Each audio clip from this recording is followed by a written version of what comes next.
Sabi po dito sa pangalawang topic natin, wala daw ebidensya, no? Wala daw pong ebidensya na nagkaroon ng reward system o wala din witness na nagkaroon ng reward system nung panahon ng laban kontra droga.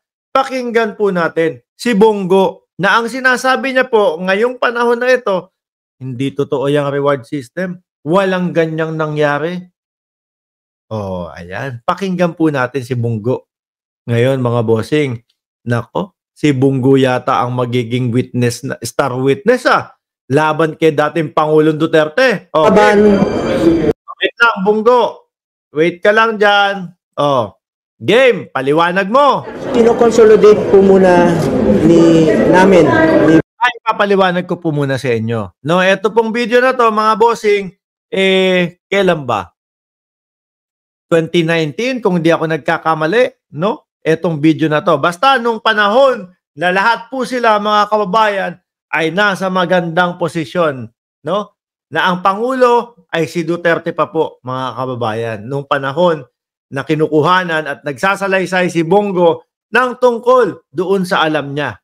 Oh, game, Bongo! Pangulo, yung mga listahan, yung mga reports po mula sa iba't ibang ahensya ng gobyerno, PIDEA, sa intelligence community. Uy, saglit lang, Bongo. Sablay yun. Bakit? Sabi ng PIDEA, wala naman daw sa listahan nila si dating Mayor Jed Mabilog. Oh, sablay.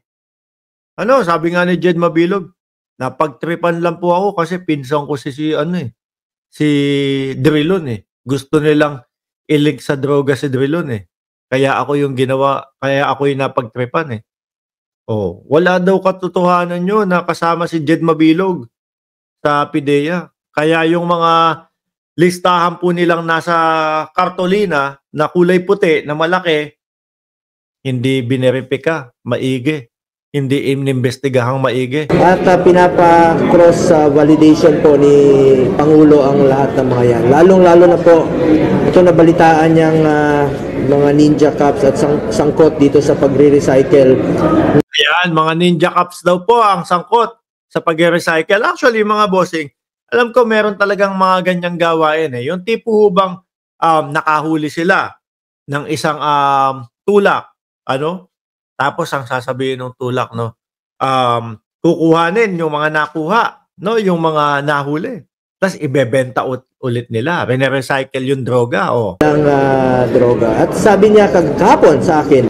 Tama naman po na sugpuin yung mga ganon, mga boss. Di ba?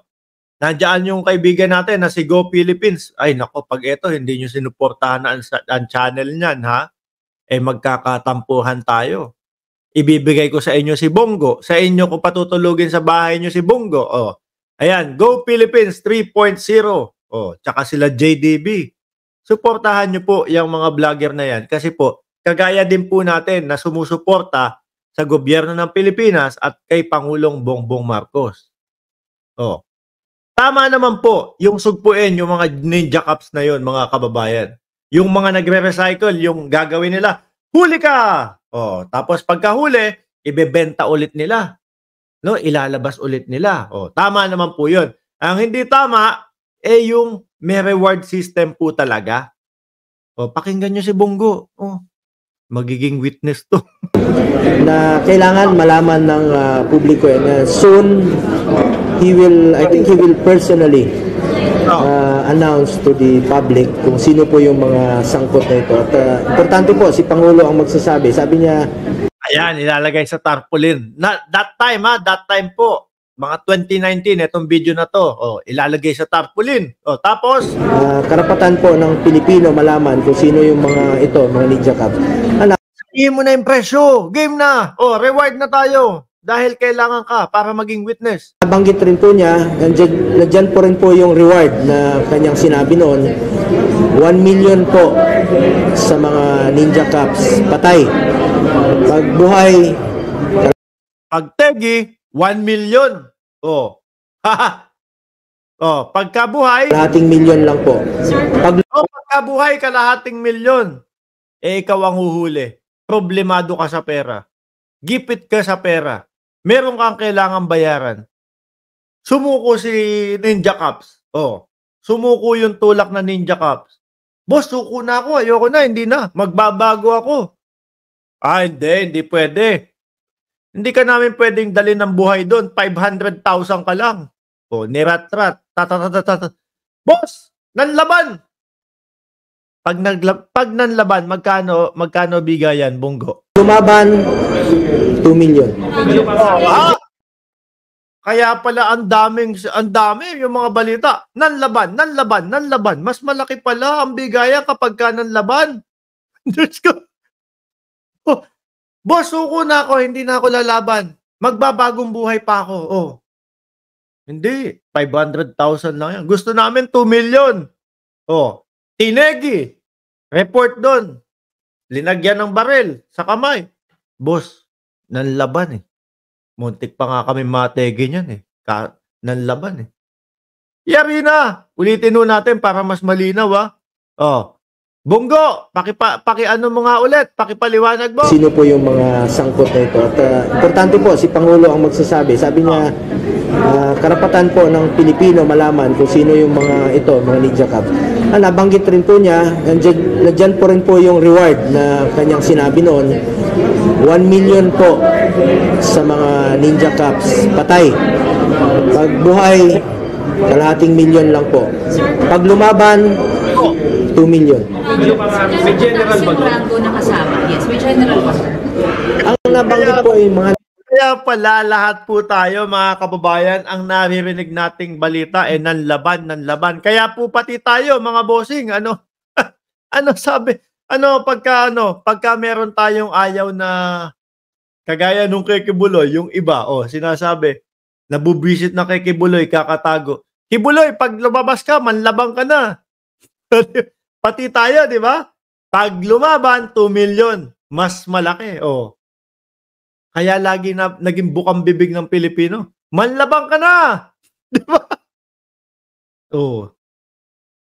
Kahit hindi lumaban, nanlaban.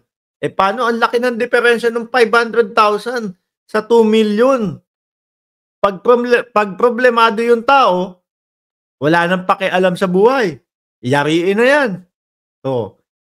Mas malaki ang kikitain 1.5 million Hindi na po nagtatrabaho mga bossing para doon sa tungkulin talaga. Nagtatrabaho na lang po dahil po sa pangangailangan at dahil po sa bulsa. Yun po ang mali, mga kababayan. Lagi po nilang pinanlalaban sa atin. Kayong mga sumusuporta sa gobyerno at kay Pangulong Bongbong Marcos, ayaw na ayaw nyo ng droga. Gustong-gusto nyo ng droga. Hindi po sa ganun. Yung pamamaraan po ng pagsupil sa droga ay mali po nung dati.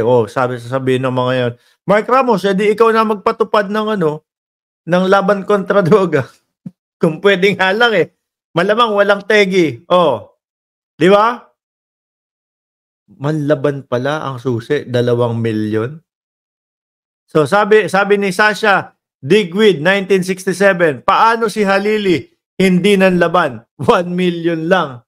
Baka nga ho ganun. Tuloy natin. Nakaraan mga nakaraang hindi ko na po mahirap pangalanan pero